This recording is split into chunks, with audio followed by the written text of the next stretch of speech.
এখানে মুরগানের বাবা ওকে বলে যে আমি তোমার আসল বাবা নই, তোমার বাবা একজন অত্যন্ত ভালো মানুষ ছিল। গ্রামে একবার একটা দুর্ঘটনা ঘটে, তখন সেখানে থাকা বিপদগ্রস্ত লোকদেরকে বাঁচাতে গিয়ে তোমার বাবা মারা যায়।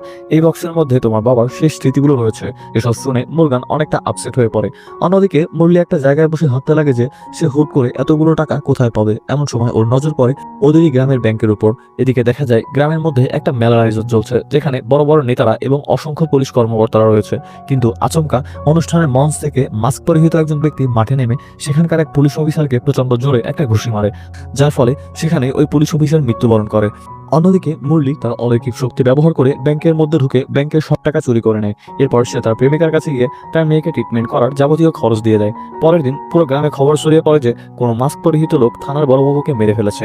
তাকে যে তরিয়ে দিতে পারবে তাকে পুরস্কৃত করা হবে। এটা দেখে মুরলি অনেক খুশি হয়, কিন্তু মুরগান একদমই আতঙ্কিত হয়ে যায়। এদিকে বাড়িতে বসে মুরগানের দুলাভাই ইন্সপেক্টরের আসল খুনিকে সেটা ভাবতে লাগে। আর হুট করে মুরগানের মধ্যে এমন আশ্চর্যজনক ক্ষমতা দেখার পর সে মুরগানকে সন্দেহ করতে লাগে। এমন সময় সে দেখতে পায় তার ছেলের মুখে সেম ওরকম একটা মাস্ক লাগানো রয়েছে, যে রকমের মাস্ক পরে আগের দিন মেলায় ওই ব্যক্তি পুলিশের উপর হামলা করেছিল। এছাড়াও সে দেখতে পায় আগের দিন হত্যাকারী যে ধুতি পরেছিল তাদের বাড়িতেও ওই সেম ধরনের একটা ধুতি রোদে শুকোতে দেওয়া রয়েছে। এসব দেখে তার কাছে পুরো বিষয়টা ক্লিয়ার হয়ে যায় যে হত্যাকারী আর কেউই নয় বরং মুরগানই। পরবর্তী পার্ট দেখতে ভিডিওটিতে একটি লাইক দিয়ে চ্যানেলটি সাবস্ক্রাইব করে আমাদের সাথেই থাকুন।